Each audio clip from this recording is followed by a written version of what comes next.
Okay, I'm sitting on my couch. There's my toes. It's warm outside. I got the fan going. It's all good. And I thought I'd talk a little bit about what I know of three different types of double teams. Okay, the first one I'm going to talk about, I think Vince Lombardi called it a doodad or doodat. He does this and you do that. And when I was in the wishbone, we used this quite a bit, shoulder to shoulder, hip to hip.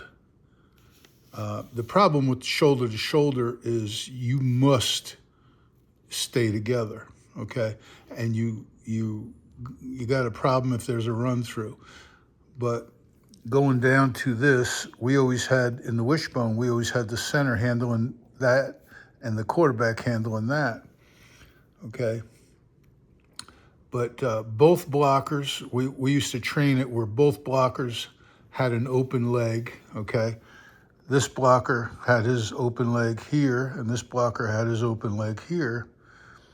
And, we had all different drills. There was a guy named Ed Zaloom who used to take a shield, and he'd put his two guys hip to hip, and he'd put the shield in between and make them gallop. And we didn't call it a gallop at the time, but this style of double team was the genesis of the gallop, okay, at least for me. And that's way back in 1984, okay? The problem is it doesn't control gaps, okay? The next problem is who's in charge, okay? Is it this guy or this guy? Or are they both in charge, which is the way we talked about it. What we said was, okay, the backer comes here, the guard gets off, the tackle stays on. The backer comes here, the tackle gets off, the guard stays on. And the back runs to daylight, which is an old Vince Lombardi thing. The problem is if the backer hesitates, if he half steps or whatever, if these two guys are thinking independently, you get a split, and a split is a TFL. Okay, so who's in charge is a problem. I've already talked about it, and Jeff Stoutland, I got this from him, mates stay together. Okay, so especially in shoulder to shoulder, mates stay together. Now, when you're using four hands, it's a little bit easier. One guy can shove, if the backer comes to him, he can shove the tackle and then pick up the backer. But the problem is, again, you got two deciders, okay? And when you mate, you shut each other off. When you mate with your shoulders. Now, this double team, we used to call it shoulder forearm the bomb, and the bomb is pretty violent. Okay, but the problem is, again, it shuts you shut each other off. You each take half of this guy, okay, and you can't get all of it. You might, like I said, if you're using hands, and we went to hands at UMass, but again, we always had somebody handling that gap. So we went to hands, and it was better than shoulders. Wasn't as violent, but we had big, strong guys, so it didn't matter. Okay, but the issue about shutting each other off is a problem. And again, just by alignment, okay, this shoulder to shoulder, hip to hip thing makes a lot of sense when you've got a guy in the gap. It's kind of like a green light for both guys.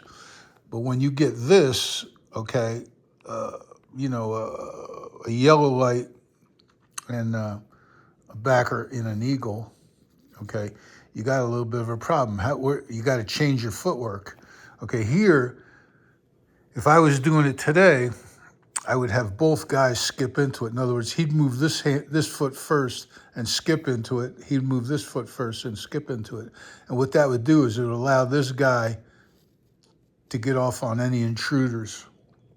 Okay, when you lead step together, okay, if no one's controlling that gap but him, you're actually rotating away from your gap. Okay, it's just you try it yourself. You say you're going to lead step, and maybe you do. Okay, you might get a rollover, you might get all those kinds of things, but what I think you're going to get is a rotation. Okay, and once you get together, you can gallop to it and then jump off of that guy. But if it's a fast intruder, like a nose that rocks across or backside backer, you got a problem. Okay, and again, the footwork here has to change. I don't know what you do. So basically, you could have a situation where you're practicing two different types of footwork, which isn't that big of a deal, but you still got to practice it. Okay, if I was going to do it today, both guys would skip in, and there'd be one captain, and the captain would be the guy that makes the decision. So let's say we make this guy the captain because he's got to handle that. I would say to this guy, you do not get off. Okay, you stay on that thing and just we'll make it work.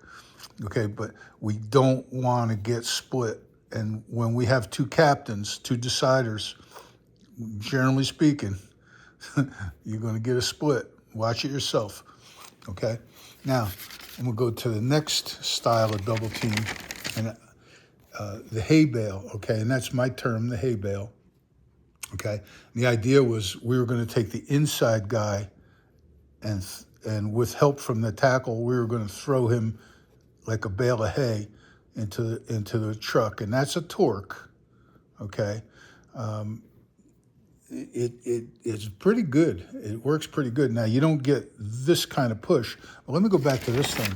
When you get this kind of push, one of the problems was a run through.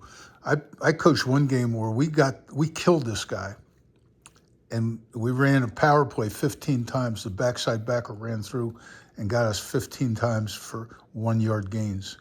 Okay, I coached another game where this was a tackle and tight end. We pushed this guy so far back, and this guy was killing us. Okay, so that's an issue. The hay bale is pretty much the same thing. You're throwing hay. It's same type of issue.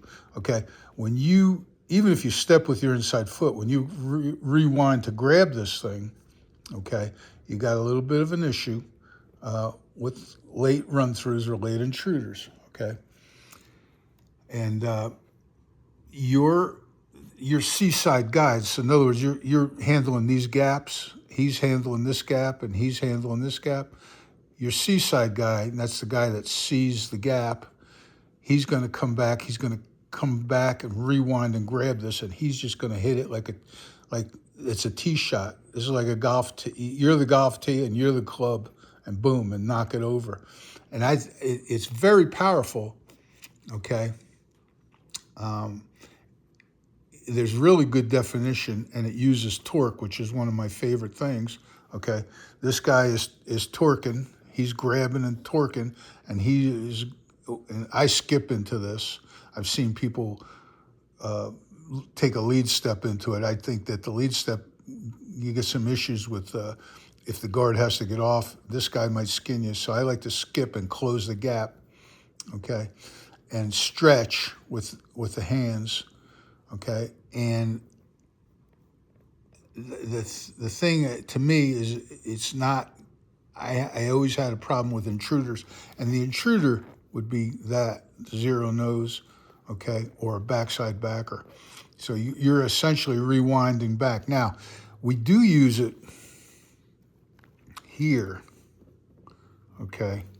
So if this guy, and the read spot is right here, we'll do that. We'll live with the run through. We'll knock that thing over. We'll rewind, and it's basically a hay bale. I changed the name to a dig,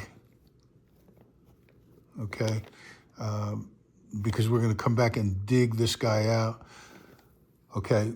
But these types of things, to me, it doesn't secure the gap as good. Now it's really good here, and we do this on the fly.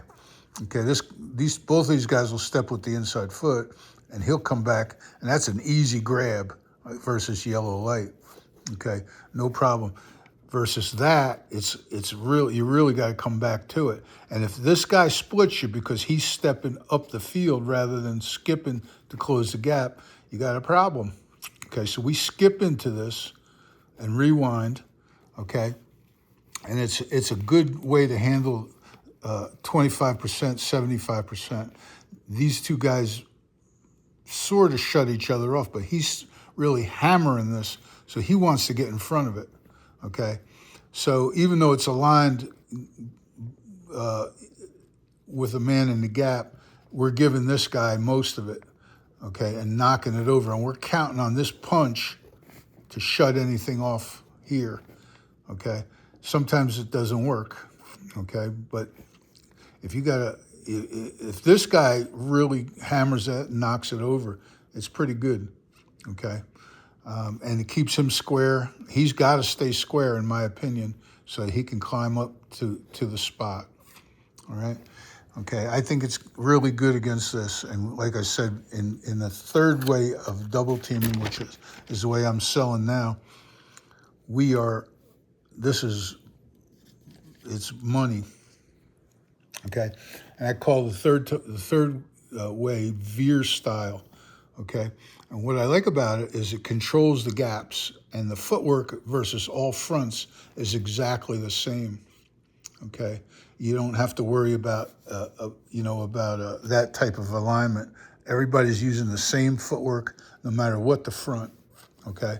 And we're trying to give that guy against that front one thing, and we're trying to let him grab this a little bit more violent, but he's still using the same footwork, okay?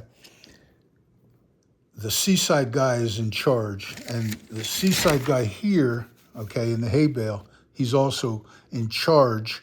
But again, if he has to leave quickly and this guy's up the field, you got to split here. We don't want that, okay? We can't have the guy we're double teaming make the tackle. Cannot have that, okay? This pretty much handles that. It's violent and definitive, and controls the gaps.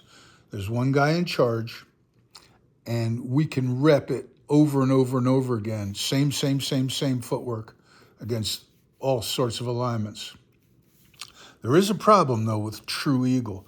And True Eagle, to me, is this. We've got a 3 technique or a B-gap player and a backer in a C-gap alignment, okay?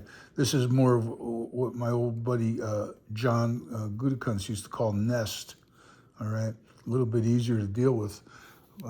But we'll take this and we'll say, hey, we're going to get punch first and worry about the backer later.